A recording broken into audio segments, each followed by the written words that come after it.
Bizning qo'limizda yana Type-C iPhone'dan bor. Yine bu variantı qarasa her xillari bor. Misol uchun wattlar ham har xil chiqadi. Yine bu variantlardan bor yine. iPhone Type-C. Tak bu 100 watt beradi. Metri 1 metr bo'ladi yine. 20 watt ham 100 ona ekan bu 1 metr degani. Tak yine bu variantlardan bor. X12 bular hammasi yine 27 watt. Type-C iPhone 3'te USB yanıp duruyor. İşçen işlemeyen de bilip duruyor. Şurada zakonlu çıktı şular. Bunun Type-C'si var bile. Tak yine böyle yine Type-C'ler ham bor. 60 milyon çıkaraq 60 watt. Zakonlu çok gibi beradi. Blokun zakonlusunu alasılar, güçlüsünden wattını şuları koyup işletseniz bir tane polni поддержкилedi. Yine bu variantı bakın. Bu variantı zakonlu çıktı bu yine 20 watt. Upşum əsər tutub daşıydı. Orijinal blok bilan qoysanız da özünün orijinal şunları bilan birə-bir işləyir.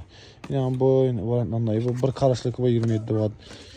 2 metrlik var, 1 metrlik var, hər xil türü köpünə kimə gərək bolsa bemalol yazsanız da xuda xalasa tapıb verəmiz.